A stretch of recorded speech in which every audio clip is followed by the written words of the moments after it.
एक इमानदारीनं काम करणारा मोलमजुरी करणारा तरुण असतो, पण प्रामाणिकपणानं त्याचं काम करत असतो आणि त्यामधून जे काही पैसे मिळतील त्याच्यावर तो उदरनिर्वाह करतो, घरसुद्धा चालवत असतो, कारण तो मनाने एकदम प्रामाणिक असतो। आता काम करत असताना त्याचा जो उदरनिर्वाह आहे त्याच्या मोलमजुरीमधून चांगला व्हायचा आणि त्याचं घर चांगल्या पद्धतीनं चालायचं, पण त्या तरुणाचं लग्न झालेलं नव्हतं आणि तो लग्न करण्याच्या तयारीत होता आणि त्यांनी सुद्धा त्याच्याच परिस्थितीनुसार एक बाजूच्या गावची मुलगी सुद्धा पाहिली होती। घरच्यांनी जवळच्याच नातेवाईकातले असल्यामुळं त्या तरुणीसोबत या तरुणाचं लग्न करून दिलं। आता दोघेही अगदी गरीब परिस्थितीमधले होते, दोघेही मोलमजुरी करून राहणारे होते, पण ती जी मुलगी होती तिला शिक्षणाची खूप आवड होती आणि तिला मोठं होऊन घराची परिस्थिती सुद्धा बदलायची होती आणि ती त्याच्या ज्या शाळेत शिकत होती त्या शाळेमध्ये खूप हुशार सुद्धा होती। आता आईवडिलांनी जेवढं शिकवायचं होतं तेवढं शिकवलं होतं, पण पुढची जबाबदारी ही नवऱ्याची असते। तर नवऱ्याने सुद्धा लग्न झाल्यानंतर त्याच्या बायकोला शिकवण्यासाठी अनेक प्रयत्न केले, तिच्यासाठी 2.5 लाख रुपये व्याजाने घेऊन तिचं शिक्षण सुद्धा पूर्ण केलं आणि तिला सरकारी नोकरीवर लावलं। पण सरकारी नोकरीवर लावल्यानंतर त्या ज्या मुलीनं कृत्य केलं ते एकदम धक्कादायक होतं आणि तिनं तिच्या नवऱ्याबरोबर असं काही केलं की त्याला जन्मभराची शिक्षा सुद्धा मिळाली। नेमकं काय आहे संपूर्ण प्रकरण, कुठं घडली आहे घटना, हे आपण सविस्तर पाहणार आहोत।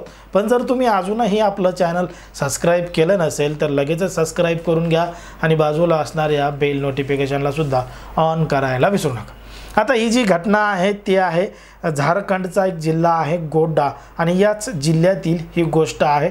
सुरुवात झारखंडपासून होते, कारण की झारखंडमधला मुलगा आहे त्याचं नाव आहे टिंकू कुमार यादव आणि त्याचं लग्न प्रिया कुमारी नावाच्या तरुणीसोबत 2020 मध्ये होतं। आता 2020 मध्ये टिंकू कुमारचं आणि प्रियाचं लग्न होतं आणि लग्नानंतर तो तिला वचन देतो की तुझं जे काही शिक्षण आहे ते पुढचं शिक्षण मी पूर्ण करेल। तुझ्या आईवडिलांनी तुला इथपर्यंत शिकवलं ना तर इथून पुढची शिक्षणाची जबाबदारी तुझी माझी असेल आणि तुला जेवढे पैसे लागतील, जेवढं काही शिक्षणाचा खर्च असेल ते मी उचलायला तयार आहे।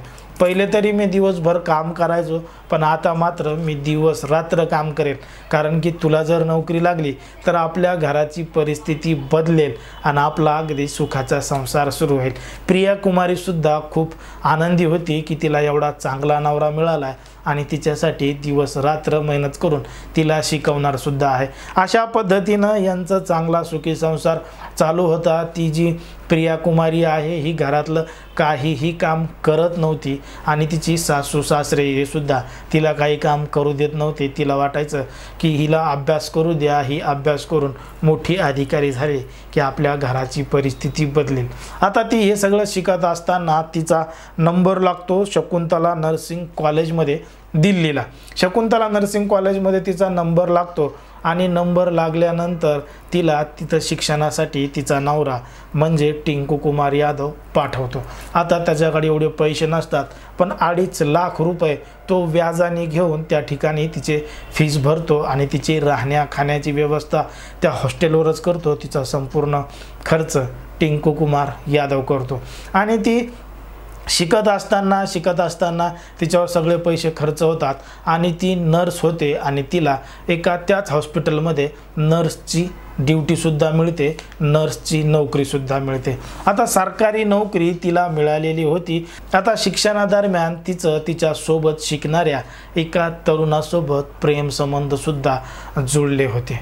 बघा, इकडं तिच्या नवऱ्यानं मोलमजुरी करून दिवसचा रात्र करून पैसे कमवायचा, तिच्या शिक्षणासाठी तिला पाठवायचा आणि ती तिकडं शिकत होती, पण शिकता शिकता त्याच्यासोबत असणारा एक तरुण होता, त्या तरुणाच्या प्रेमात ती पडली होती आणि तिला नोकरीसुद्धा त्याच जवळच्या दवाखान्यामध्ये सरकारी नर्स म्हणून नोकरीसुद्धा लागली होती आणि नोकरी तिला लागली की तिनं तिच्या प्रियकरासोबत दिल्लीच्या एका मंदिरामध्ये जाऊन लग्नसुद्धा केलं आणि हिचं ऑलरेडी लग्न झालेलं होतं, तरीसुद्धा तिनं दुसरं लग्न केलं आणि सोशल मीडियावर तिच्या लग्नाचे फोटो टाकले।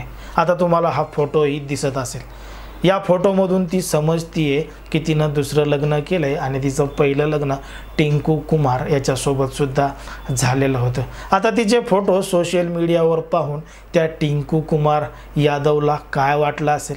त्यानं व्याजानं पैसे काढून तिचं शिक्षण पूर्ण केलं, हे तर त्यानं केलंच होतं, पण तिच्यासाठी त्यानं त्याच्या स्वतःच्या जीवनाचा आनंदाचा त्यागसुद्धा केला होता।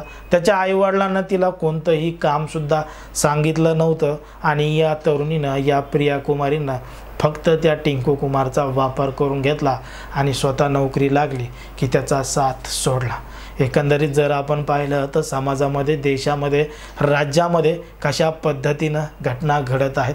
आता त्यानं त्याच्या बायकोला शिकवलं, हा त्याचा गुन्हा होता का? त्यानं त्याच्या बायकोवर एवढ्या मोठ्या प्रमाणात विश्वास ठेवला, हा त्याचा गुन्हा होता का?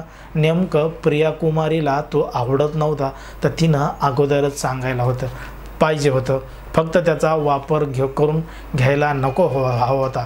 पण आता या संपूर्ण जे घटना त्या टिंकू कुमारसोबत घडली आहे, ते फोटो त्यानं जे सोशल मीडियावर पाहिलेत, त्यांनी त्याची तात्काळ दखल घेऊन दिल्लीमध्ये जाऊन पोलीस स्टेशनमध्ये त्या प्रिया कुमारी विरुद्ध गुन्हासुद्धा दाखल केला आहे आणि त्याचे जे लग्न झाले असल्याचे पुरावे पोलिसांना सुद्धा दिलेत। आता पोलीस या संपूर्ण घटनेचा, प्रकरणाचा तपास करून नेमकं काय निर्णय देतात हेच पाहावं लागेल।